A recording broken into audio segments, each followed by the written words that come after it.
Hey, Mason, come in here. Mrs. Mia's voice echoed from the counter, stirring even the narrow alleyway with its sharpness. Mason was just walking past and stopped in his tracks, scratching his head. Yes, ma'am, you called me for something. What for? How much do you owe me now? Mrs. Mia stood with her arms crossed, her tone harsh. Mason gave a sheepish smile. My mom hasn't sent the money yet. I'll pay you back as soon as I get it. Now you're the worst kind of debtor, always drifting around studying half-heartedly. Don't worry, ma'am, I swear this time once I get money I'll pay you right away. You say that every time. Mason grinned, half joking, half serious. If I can't pay this time I'll offer myself as compensation. Your body like a dried-up toad, who would want that? Mrs. Mia burst out laughing, scolding him playfully. Mason winked. You don't know, skinny guys are the real pros. Pros at what? She narrowed her eyes at him. You know, bedroom stuff. You really only have a smart mouth. A few moments later, joking turned to recklessness. Mason crossed the line and made a bold move that left Mrs. Mia furious. Smack! A slap landed straight across his face. You little brat, I'm old enough to be your mother, get lost. Mason, humiliated, backed away, muttering under his breath. Crazy old witch, thought I was serious. A few days later, Mason stopped by the store again. He called out loudly, Mrs. Mia, Mrs. Mia. But there was no response. The door was slightly ajar, so Mason took a chance and stepped inside.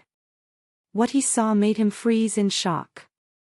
Mrs. Mia was in a compromising position, clearly tending to her loneliness with a dildo. Startled by the sound, she turned around, her face flushing with embarrassment. Mason chuckled, his voice laced with mockery. People who talk about morals all the time usually have the weirdest secrets. He sat down on a chair. After a moment, Mrs. Mia came out, her expression subdued. I live alone, my husband passed away, my kids are far away, I'm still a woman, you know, I have desires, needs. At this age they call it a second spring, sometimes it's hard to control. She placed $500 on the table and spoke softly. Keep today to yourself and consider your debt cleared. Mason took the money, eyes glinting. If you need me, just call, a real man is better than plastic, you're not broke after all. He brushed her cheek lightly, then walked out. Since that day, Mason's words echoed in Mrs. Mia's mind. One evening, after much hesitation, she texted him. If you're free tonight, come over, I have something to ask. Mason, absorbed in his game, didn't notice the message right away. Over an hour later he arrived. The door wasn't locked. He walked in and heard the sound of water running in the bathroom.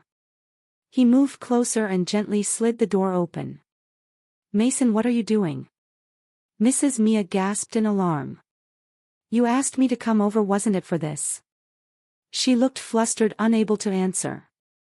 Mason stepped closer and closed the bathroom door behind him. Steam swirled thick in the air, blurring the mirror behind them. The small bathroom now seemed like it held only their two bodies drawn into the same rhythm. Mason pulled her close, holding her tightly against him. Their lips met, soft yet intense, as if they had longed for this moment for a long time. Mason tightened his hold around her waist, his breath unsteady. Mrs. Mia tilted her head back, letting out a breathy sigh as Mason kissed along her collarbone. He whispered into her ear. Do you like it better than your old toys? She didn't answer, just wrapped her arms around his neck and pulled him closer, as if trying to escape the flicker of guilt that had just crossed her mind. But the body doesn't lie, it had craved this closeness for far too long. Don't say anything, Mrs. Mia murmured, her voice melting into the sound of dripping water. Let me be weak just this once. Mason softened, holding her tight. Water trickled down their backs, their breaths tangled, their hands found each other, their mouths did too. No words, just instinct and emotion. Last night had been unexpected, but tonight was consent. In the damp, steamy space, every boundary seemed to melt away.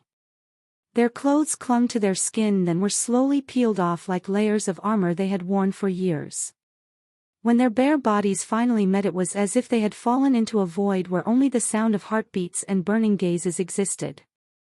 They weren't in a rush. Every touch, every embrace was a spark rekindling a fire long buried. It wasn't just lust, it was a release for two lonely souls who had somehow found each other as if destined to cross paths. Let us now dive into the story of Mason and Mia. Mrs. Mia's bedroom was normally simple and tidy, but tonight the atmosphere was strangely different. Every lit bulb, every curtain fluttering gently seemed to breathe, anticipating something unusual. Mason entered quietly, closing the door behind him.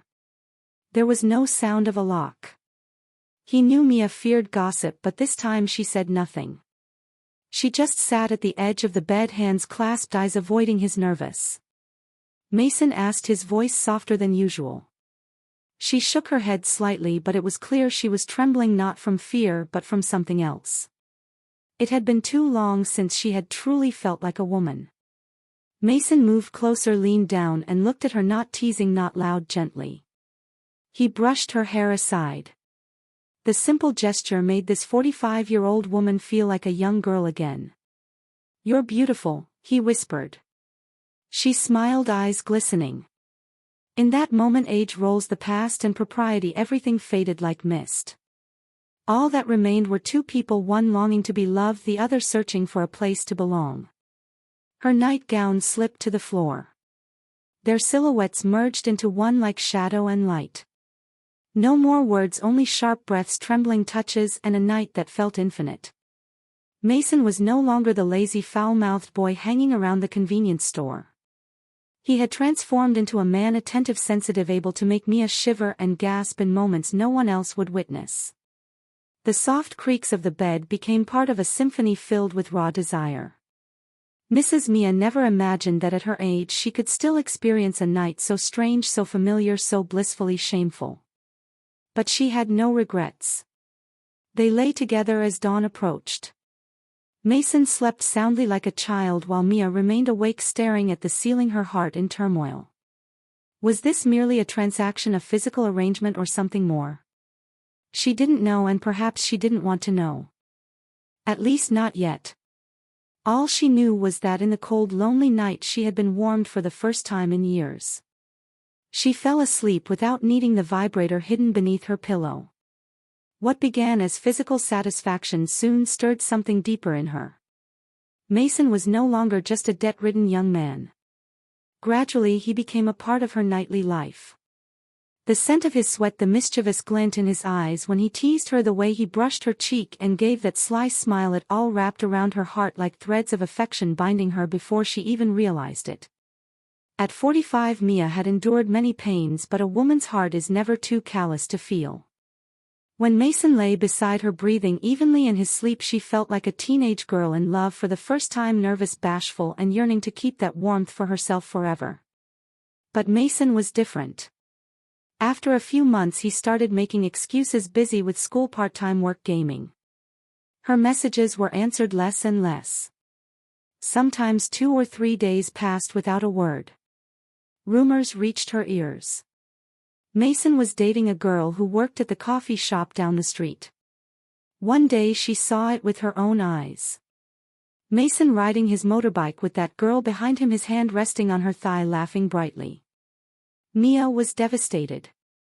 That night she sat in silence in her room. The TV was on, but she wasn't watching. A half-finished glass of wine trembled in her hands. Her lips quivered. Was I just stupid, she wondered. A young guy willing to sell himself for money, how could he possibly know what true affection was? But if it was only about the body, why did her heart ache so much? Mason came home late that night. He opened the door and saw her sitting quietly, her eyes filled with sorrow. He gave a faint, uneasy smile. "Did you call me for something?" Mrs. Mia looked at him, her voice choked. "Mason, you're seeing someone else, aren't you?" Mason hesitated for a moment, scratched his head and gave a dry laugh. "You're overthinking. We young folks hang out with friends for fun, that's all." Mrs. Mia stood up, her voice trembling with hurt. "Fun, and what am I then, just someone to use and walk away from?" Mason stayed silent, then he stepped forward and embraced her. "You're thinking too much. I still need you." But she knew his arms no longer carried the warmth they once had.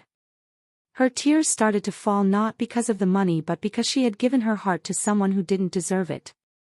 Mrs. Mia wasn't a fool. The next morning she sat alone deep in thought. She couldn't let this go any further.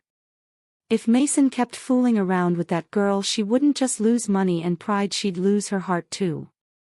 That afternoon when Mason arrived and hadn't even taken off his shoes yet, she was already sitting on the sofa, her face cold and stern. "Sit down, I need to talk." Mason gave a nervous smile, barely getting a word in before she cut straight to the point. "If you keep seeing that girl from the coffee shop, don't expect another cent from me." Mason froze, helmet still in hand. "You've been spying on me. I don't need to. Everyone in this neighborhood saw you riding her around, still trying to hide it." Mason scratched his head and sat down, his voice sheepish. "I was just hanging out, it's not serious." Mrs. Mia narrowed her eyes, her voice sharp as a blade. "Hanging out? I didn't feed you and pay your school fees so you could hang out with someone else who gives you money every month, who covers your food, tuition, spending. I'm not stingy, but I hate being treated like a fool." Mason stayed silent.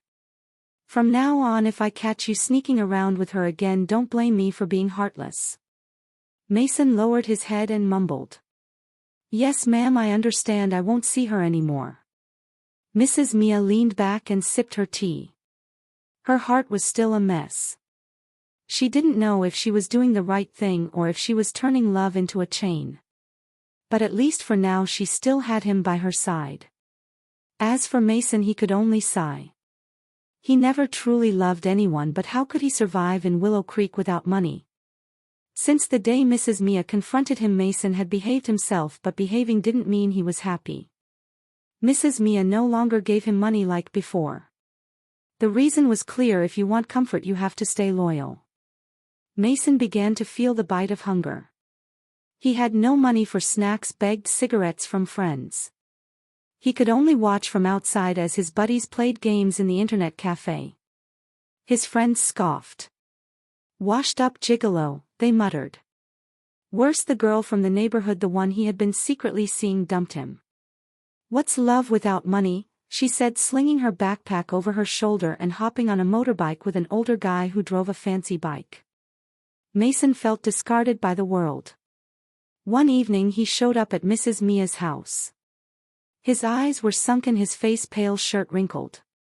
He sat on the porch without a word. Mrs. Mia opened the door and looked at him for a long while. "Hungry, aren't you?" she asked.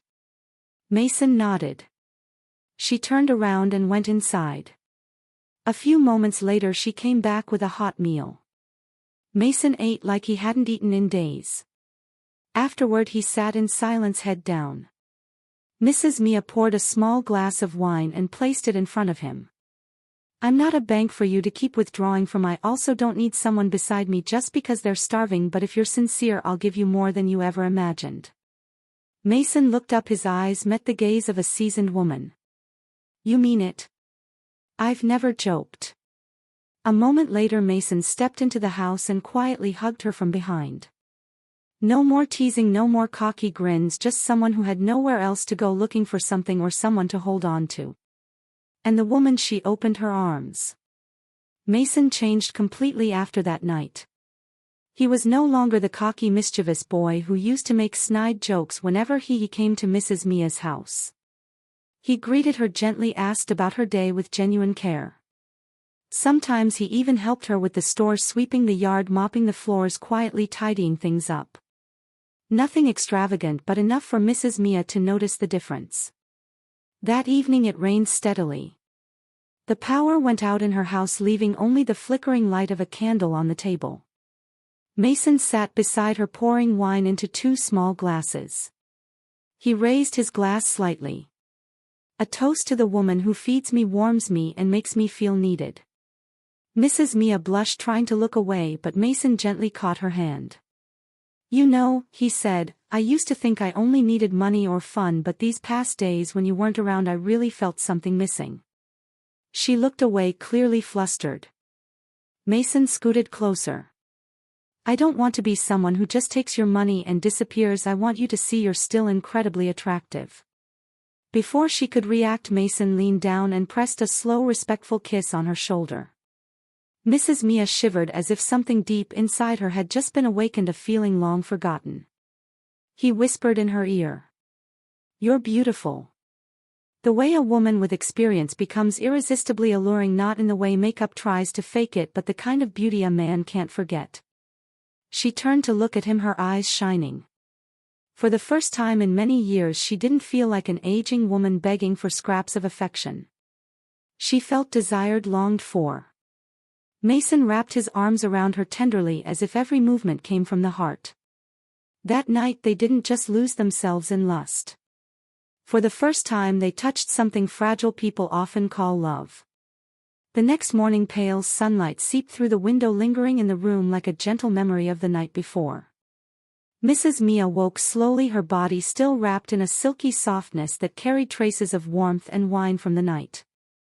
Next to her, Mason was still fast asleep, one arm gently resting on her waist as if trying to hold on to something fragile.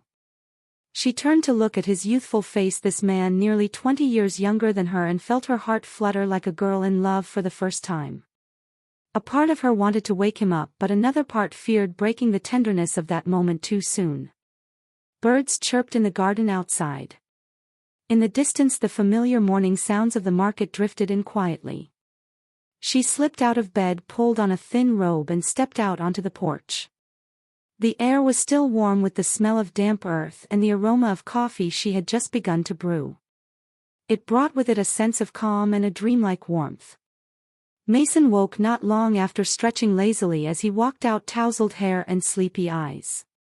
He wrapped his arms around her from behind, resting +1 his face against her back. I've never felt a morning as peaceful as this, he murmured.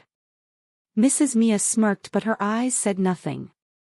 There was something deep within her, an awareness brought by time. She knew that beautiful things are often fragile, especially for a woman who had lived long enough to understand the price of believing in something too enchanting. Mason, she asked softly, her voice calm, if one day I run out of money, would you still want to be with me?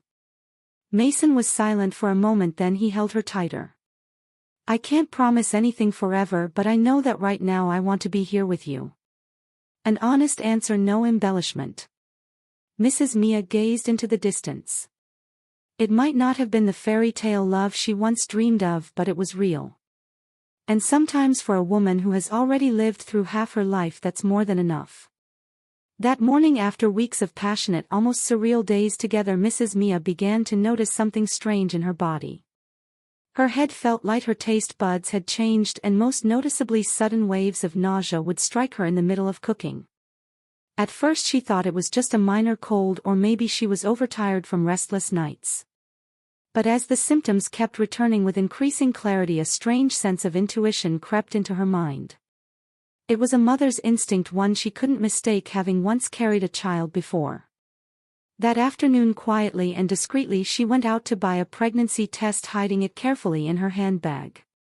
She waited until Mason left to play basketball with friends, then stepped into the bathroom with trembling hands. When 2 red lines appeared clear and undeniable, Mrs. Mia sat down on the toilet, face in her hands. Pregnant at nearly 50 with a man 20 years her junior. She didn't know whether to cry or laugh. That evening when Mason came home, she didn't say a word, but her eyes followed him more closely than usual, studying him silently, weighing how he might react. Finally she couldn't keep it in. She placed her glass on the table and spoke with a steady voice. I'm pregnant, Mason. The apartment seemed to fall into a heavy silence. Candlelight flickered across Mason's face, revealing a mix of shock, confusion, and a hint of fear. Are you sure?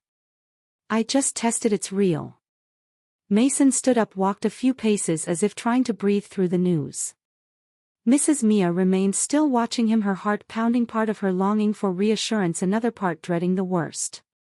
Eventually Mason returned, sat down slowly in front of her. I don't know what to do, Mia. I honestly didn't think this would happen, but I'm not going to run away. Tears welled in her eyes, not because it was a promise of forever, but because it was all she needed in that moment, honesty. Maybe I won't be able to keep it, she whispered, but I'll try even at my age, and if the child comes to us, she added, it's a gift. Mason held her hand tighter. For the first time he no longer called her ma'am. Mia, let's do this together. Okay. She nodded, though her heart was still filled with uncertainty, but for the first time she understood sometimes a child doesn't arrive to ruin things, sometimes it arrives to give two lost souls a reason to dream of a real future. Would you like to add a twist, perhaps a hidden past or a family inheritance scandal in the next chapter? Ever since Mrs. Mia found out she was pregnant, Mason changed noticeably. He was no longer the playful, carefree young man. Even his gaze had grown quieter and more focused. Every morning before she even woke, he would get up early to cook oatmeal and brew herbal tea for her. The dishes were simple, even bland, but they warmed her heart more than any luxury could. The once lonely little house now felt unusually cozy. Mason swept the yard, washed the clothes, cleaned the floors. One rainy day he even trudged through the mud just to buy a handful of oranges because she mentioned craving them. He returned home soaked, but his eyes sparkled like a child who just scored high on an exam. You know what, he grinned while rubbing her feet dry, from now on I'm not allowed to let this future mom feel sad or tired anymore. I may not be the best man out there, but I'll be a good husband, a good father. Mrs. Mia laughed through her tears. It had been so long since anyone called her future mom. That word, once a buried longing, now filled her with an overwhelming joy. At night Mason would lie close beside her, his arm around her belly like he was afraid someone might steal what was inside. He whispered nonsense to the unborn baby as if he were already speaking to a small growing soul. Hey there, I'm your dad, Mason. I'm not great at a lot of things, but I love your mom so much. When you're born, I hope you'll be strong like her, gentle and grateful for this life. Mrs. Mia stayed quiet, listening to his soft whispers, tears silently rolling down her cheeks. She finally understood love doesn't always begin with romance or ideal timing. Sometimes it starts with a twist of fate, one that forces people to grow up to love with intention. No matter what trials awaited them in that moment, she felt peace for the first time in years of chaotic living. She no longer lived just for herself. The news of Mrs. Mia's pregnancy spread like a quiet storm. At first everything seemed calm, then suddenly whispers swept through the extended family. Within days it started when she went for a checkup at the local health center. Quiet and discreet as she was, she didn't expect the young nurse, who happened to be the daughter-in-law of an old family acquaintance, to spot her name on the ultrasound slip. Soon the story of a woman nearly 50 pregnant rippled through every street vendor, teacup conversation and hushed gossip behind her back. That evening her phone wouldn't stop ringing. On the other end was her older sister, voice sharp as scissors slicing fabric. Have you lost your mind, Mia? At your age, getting tangled in that kind of relationship, who is it? Her sister continued furiously, that boy, that Mason you've been supporting. You think this is some kind of joke, dragging our family's name through the mud? Mrs. Mia stayed silent, unable to get a word in. Her sister kept going, her words increasingly loud and cutting. Eventually Mia could no longer hear clearly, just a ringing in her ears and a deep shame rising to her throat. That night she sat on the porch. Mason brought out a bowl of hot oatmeal, but she shook her head. He saw her red eyes and sat beside her, his voice soft. They found out, didn't they? She nodded slightly, a few quiet tears falling onto her dress. I'm sorry, Mason, I dragged you into this. You didn't deserve the shame. Mason gently wiped her cheek like a parent comforting a child. Why are you apologizing? You're the only one living true to your feelings. The rest, they're just living in someone else's shadow. Mrs. Mia smiled through her tears, though her heart still felt heavy. Mason's words made her feel less alone. The next morning her sister arrived from the city. She stood in the yard, arms crossed, eyes cold and judgmental. Mia saw her familiar figure, stern face, firm stance. Come out here, we need to talk, her sister demanded. Mason, who had been cutting grass in the garden, stood up. Mia motioned for him to stay back. I'll handle this, she said softly, then stepped out onto the porch. It was the first time she decided not to hide anymore. Her sister stood in the yard, arms folded, her eyes burning with disappointment and anger. How long are you going to play this game? She demanded, her voice like gravel scraping through clenched teeth. The whole family is talking. They say you've lost your mind, nearly 50, letting some young punk walk all over you. Mrs. Mia didn't respond. Her sister stepped closer, her voice rising. Have you thought about your daughter, about our parents? You're pregnant by some kid with no background, living off your money, and you call that love? Mason's not like that, Mia said, quiet but firm. He's never once asked me for a single cent. Her sister scoffed. Oh really? Then how does he live? Who pays the bills, the food, the motorbike? He's clever, sweet-talking old women. You think he loves you? He loves your savings account, your house, your pension.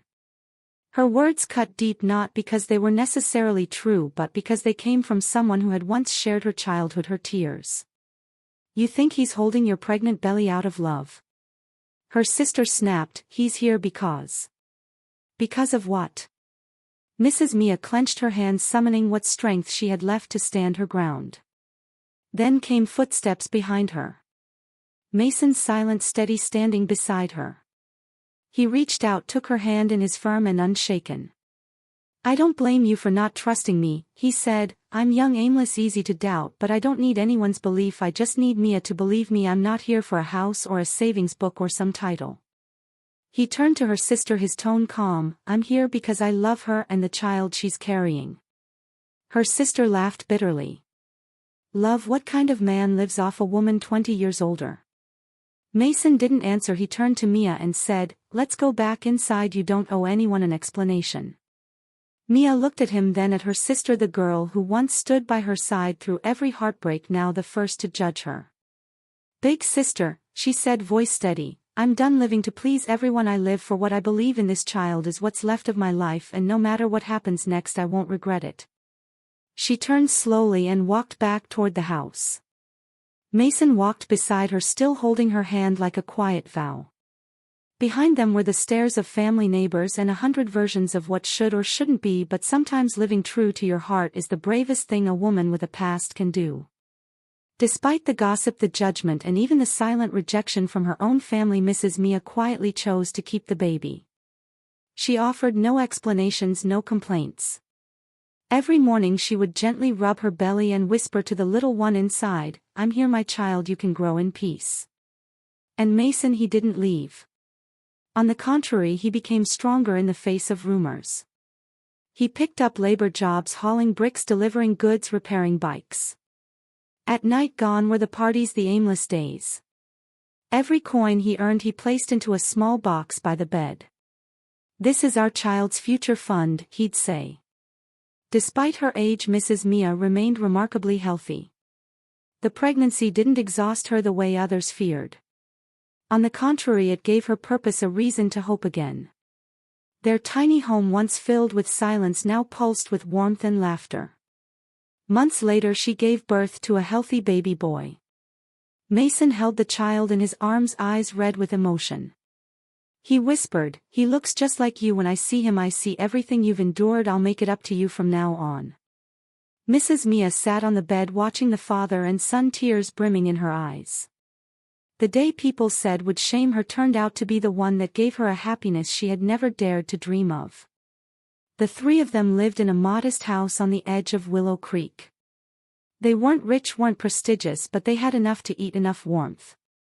The baby grew up in loving arms, surrounded by smiles and tenderness.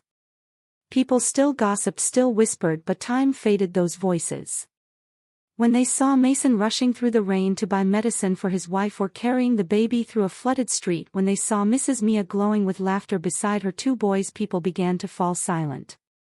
And one day someone whispered a different kind of rumor. Maybe that boy really loves her. And for Mrs. Mia that was more than enough. She didn't need validation, she only needed to live the final chapter of her life with a man who cherished her and a child who brought unexpected color into a fate she thought was already written.